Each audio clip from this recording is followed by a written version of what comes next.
سبحان اللہ بے شک سبحان اللہ۔ اے میرے احباب، آپ ذرا سا بھی گھبرائیے گا نہیں۔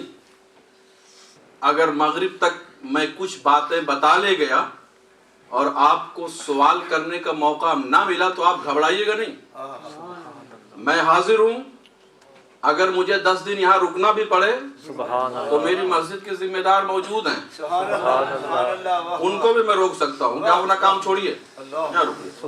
ان مسلمانوں کو تشفی بخش جواب دے کے جانا ہے۔ سبحان اللہ سبحان اللہ سبحان اللہ سبحان اللہ سبحان اللہ۔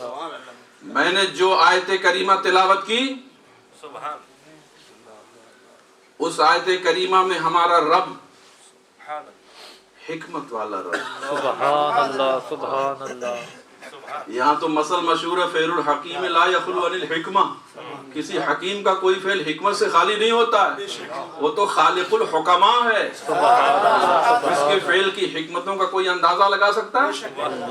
حضرت ایک روایت میں نے پڑھی کہ حضرت موسیٰ علیہ السلام نے خدا کی بارگاہ میں عرض کیا، رب قدیر، یہ چپکلی تو نے کیوں پیدا کیا؟ یہ دیواروں پہ چپکلی کیا کہتے ہیں پنجابی میں؟ لیزرڈ پنجابی میں کیا کہتے ہیں؟ یہ اس کو اللہ تو نے کیوں پیدا کیا؟ تو خدا نے فرمایا، موسیٰ تو اس سے پہلے وہ چپکلی پوچھ چکی ہے کہ موسیٰ کو کیوں پیدا کیا؟ وہ حکمت والا رب، وہ فرماتا ہے کیا؟ اے میرے بندو، کھاؤ پیو مگر موج نہ اڑاؤ۔ کلو واشربو، کھاؤ پیو۔ کب تک کھاؤ پیو؟ پابندی لگا دیا۔ یہ رب نے لگایا پابندی، اس کو ہمارے ہاتھ میں نہیں ہے کہ ہم توڑ دیں۔ بے شک بے شک۔ بہت سارے لوگ ہم کو فون کرتے ہیں، ہمارے پاس آتے ہیں، کچھ ذمہ دار لوگ بھی آتے ہیں، مفتی صاحب پلیز تھوڑا سا ٹائم اور دے دیجئے نا سحری کرنے کا۔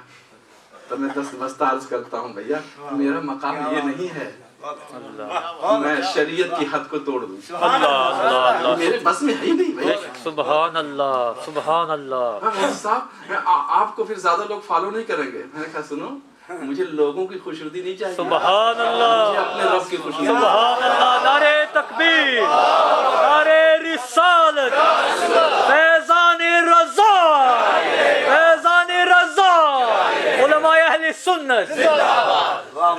میں نے کہا، مجھ سے یہ بھی کہا، حضرت یہ تو یو کے میں چند مسجدیں صرف ہیں آپ کے فارمولے کو فالو کرنے والی۔ میں نے کہا بھائی مجھے کوئی فکر نہیں ہے، مجھے تو اپنے رب کا شکر ادا کرنے میں اپنی کوتاہی محسوس کرتا ہوں۔ اللہ، میں تو مصروف آدمی ہوں، لیکن میں نے جب دیکھا کہ معاملہ تھوڑا گڑبڑ ہے تو میں نے اکابر کی بارگاہوں میں حاضری دی۔ سبحان اللہ، میں نے جو سمجھا میں نے پیش کیا، انہوں نے تصدیق فرمائی، اور میرے پاس اکابر کی تصدیقات موجود ہیں۔ وہ اکابر جن کو دیکھ کر کتنوں کے ہوش ٹھکانے لگ جاتے ہیں۔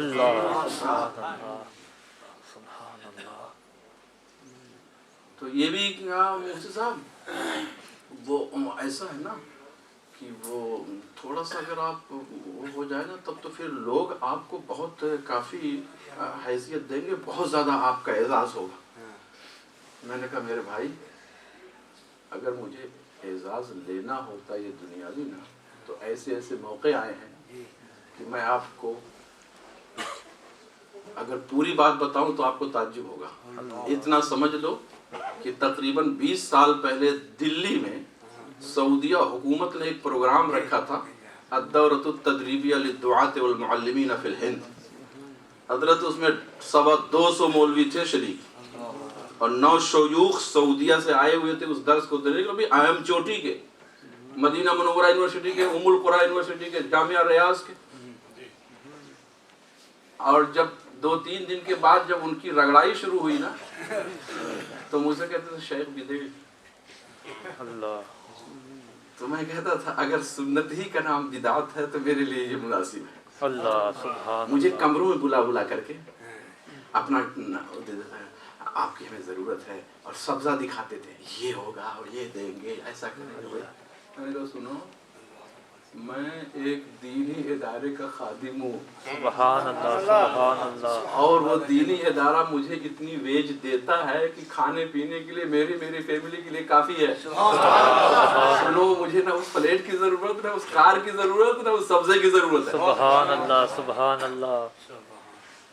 بس میں یہی تمنا کرتا ہوں اور یہی التجا پیش کرتا ہوں، یا رسول اللہ کام وہ لے لیجئے تم کو جو راضی کرے، کام وہ لے لیجئے تم کو جو راضی کرے، ٹھیک ہو نام رضا تم پہ کرو. سبحان اللہ سبحان اللہ.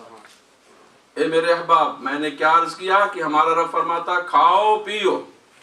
اس کھانے پینے بھی پابندی ہے کہ کون سی چیز کھاؤ. اب یہ تھوڑی کہ قرآن شریف پڑھے تو کہا ہاں قرآن شریف میں کھاؤ پیو لہذا سب.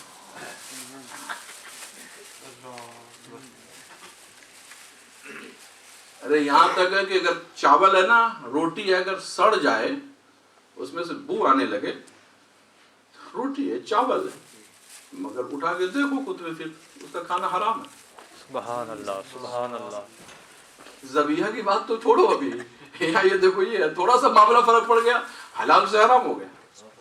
کھاؤ پیو مگر ہماری شریعت نے سب تفصیل سے بتا دیا ہے کیا کھاؤ پیو سبحان اللہ. اور کب تک کھاؤ پیو. خاص طور سے وہ لوگ جو روزہ رکھنا چاہتے ہو، کب تک کھاؤ پیو؟ حتی یتبین،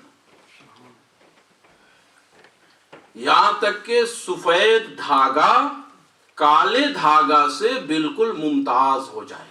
سبحان اللہ سبحان اللہ. جب اتنی آیت نازل ہوئی نا تو بعض صحابہ کو اتنا خوف ہوا کہ روزے میں اللہ نے فرمایا ہے اسی وقت تک کھاؤ پیو جب تک کہ سفید دھاگا کالے دھاگا سے ممتاز ہو جائے. اللہ تک کھاؤ. خوف دیکھو صحابہ کا. کرتے کیا جانتے ہیں کہ ایک انگوٹھے میں کالا دھاگا باندھ لیتے تھے اللہ اور ایک میں سفید دھاگا. اللہ اللہ اور جب سحری کرتے سب دیکھتے رہتے تھے. اللہ سبحان اللہ. کہیں ایسا نہ ہو کہ ایک دانہ چلا جائے اور سفید دھاگا ممتاز ہو چکا ہو. اللہ اللہ. تو پھر اتنا ٹکڑا اور نازل ہوا من الفجر. سبحان اللہ. یہاں دھاگے سے مراد یہ دھاگا نہیں ہے، وہ فجر کا دھاگا ہے. سبحان اللہ. وہ سفید دھاگا سے مراد ہے سفیدی جو فجر کی طلوع ہوتی ہے مشرق کی طرف، اور کالے دھاگے سے مراد ہے وہ رات کا اندھیرا. یعنی وہ ختم ہوا، ادھر سفید دھاگا نمودار ہوا کہ بند کر دو. بہت احتیاط کرتے تھے. اب یہاں پرابلم یہ ہے، میں ایک چیز پہلے بتا دوں پھر اس ٹاپک پہ آتا ہوں. یہ آپ لوگ سنتے سنتے عوام بھی بچے تک 18-15 اور آیا 12 اور بھی ہے. یہاں تک کہ ایسے ایسے بیچارے آتے ہیں میرے دارالفتہ میں، مفتی صاحب وہ 15 صحیح ہے کہ 18؟ میں نے کہا کیا ہے دونوں گنتی صحیح ہے. کہا نہیں وہ جو چلتا ہے وہ روزے کے بارے میں وہ 15 سے اتنا زیادہ اس لفظ کو عام کر دیا. حالانکہ مصطفیٰ کریم کے زمانے میں نہ 15 کا معاملہ نہ 18 کا معاملہ نہیں. کہا تھا بھائی انہوں نے تو صاحب کلیئر بتا دیا ایسے ایسے کرو دیکھو ایسے ہوگا ہو گیا. سبحان اللہ. لیکن اس کے بعد جیسا کہ میں نے ابھی آپ کو بتایا کہ 4 صدی ہجری سے معاملہ 18 والا ہے، جب سے شاید اس علم کے بس آغاز تھا. تو ائمہ نے، اس فن کے ماہرین نے مشاہدات کیے. سبحان اللہ. اور 1-2 دن اور 1-2 مہینہ نہیں، سالوں سال مشاہدہ کرتے رہے. سبحان اللہ. اور سب سیٹ کرتے رہے. وہ تو چھوڑو، ماضی قریب کے امام احمد رضا قدس سرہ جیسی مصروف ترین شخصیت، اللہ، وہ بھی 1-2 دن